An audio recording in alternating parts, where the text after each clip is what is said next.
Republican National Committee voted to censure Congressman Adam Kinzinger and Congresswoman Liz Cheney for serving on the committee investigating the January 6th insurrection.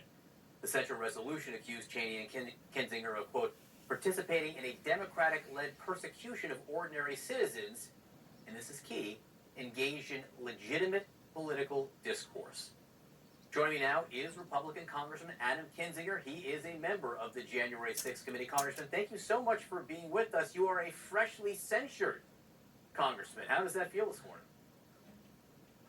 What is this, like my baker's dozen of censures now from between local parties and now the national? It feels great. Actually, it makes me pretty sad because I think it says a lot for the party and it says a lot to call January 6th legitimate political discourse, but, it's actually just made me even double down on my intensity to get to the bottom of this, because that's really frightening when, in theory, half of the country's party is focused on complete denial of truth. You say it says a lot about the party. What does it say? Well, I think it says that they are completely unmoored from truth.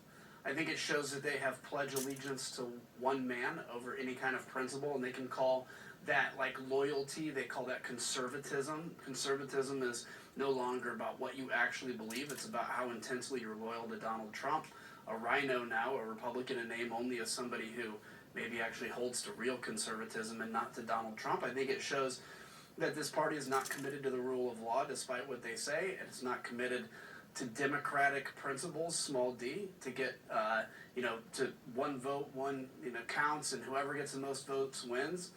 It's pretty frightening. And to see, the chair of the RNC, Ronna McDaniel, stand up and try to now recover and say, oh, we only meant legitimate political discourse with nonviolence. Well, that's insane, because we would not be having a January 6th committee that I'm being condemned for if it was all nonviolent. I mean, nobody denies your First Amendment right to have an opinion. We do deny your ability to break, destroy, and try to overthrow an election. Guys like Marco Rubio, Senator Rubio from Florida, he calls the committee a partisan scam. What else did he say? He said, you're trying to embarrass and smear and harass as many Republicans as you can get your hands on the committee. What do you say to that? Look, I don't know what's happened to Marco. I mean, when he ran in 2016, I was a Jeb supporter and went to Marco after Jeb, because I look and I go, Marco was talking about a strong America. He was kind of represented this next generation, potentially Republicans, and he's gone all in now on this kind of big lie, or sometimes he'll walk the line a little bit. Look, the January 6th committee, let's keep in mind how we got here. Kevin McCarthy asked John Katko to negotiate a nonpartisan, fair commission. He did that. And then all of a sudden, McCarthy turned against it. It was rejected. It passed the House, rejected in the Senate. And then he put forward members to sit on this committee, of which some, had deep involvement in January 6th. One or two of those members were rejected, and Kevin pulled all his members out instead of naming two others. And so that's how we got to this position. And in that process, we have Republicans and Democrats now getting to fair answers. We're not out to get anybody. We're not out to embarrass anybody. We're out to get to the truth. If the truth embarrasses somebody, I can't help that. But our job is to give a full accountability to the American people. CNN reported on Friday that Congressman Jim Jordan, among the records you now have, are that he had a 10-minute phone conversation with Donald Trump the morning of January 6th. What does that tell you? So I won't comment directly on that. I'll wait for the committee to put out any details that do or don't exist. But I think what, something like that in theory would show, and particularly what we're interested in is what was the president doing that day and leading up to that day. What did the president think January 6th was? What was he doing during it?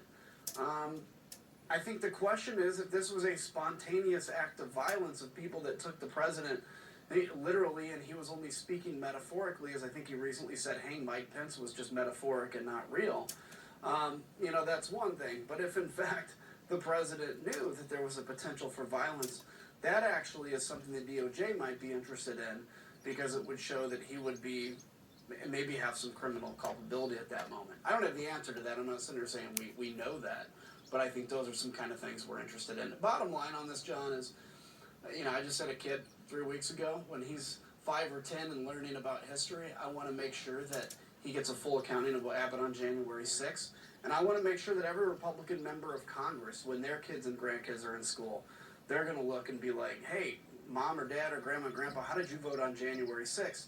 That's going to be something I think in 5 or 10 years is going to be hard to explain if you're not on the side of truth. Well, first of all, congratulations. Second of all, what will you Thanks. tell Christian when he's old enough? What will you tell Christian about Donald Trump?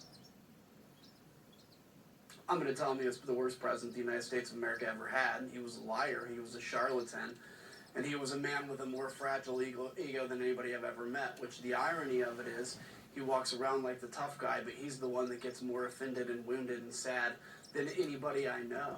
I'm also going to tell him that it was the moment that I hope America hit the bottom of, its slide towards authoritarianism and the moment we woke up. I hope he's proud of what I've done. I'm confident he will be because, short of this thing really going off the rails, this thing being our country in this experiment, I think we're going to look back and say, wow, that was a moment we might have flown too close to the sun and we can never do that again.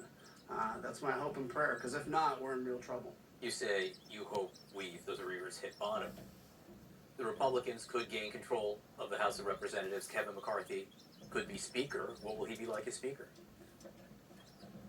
Well, I'll tell you what he will. He'll have a high cell phone bill because he'll be calling Marjorie Taylor Greene and, people like that to ask them what their opinion is and what he can and can't do. He will have no leadership ability because he is basically begging the people that just 2 years ago he said were crazy. He's begging them for the ability to lead. So I think it's going to be a miserable experience for him if he actually wins. I'm not convinced he will be Speaker. But if he is Speaker, I think it will end up being one of the most miserable things he's ever been through. So yeah, he'll have the title. But if he thinks there's a point at which he can kind of stand up and take back power from folks like Marjorie Taylor Greene and the crazy, I just don't see it's going to happen.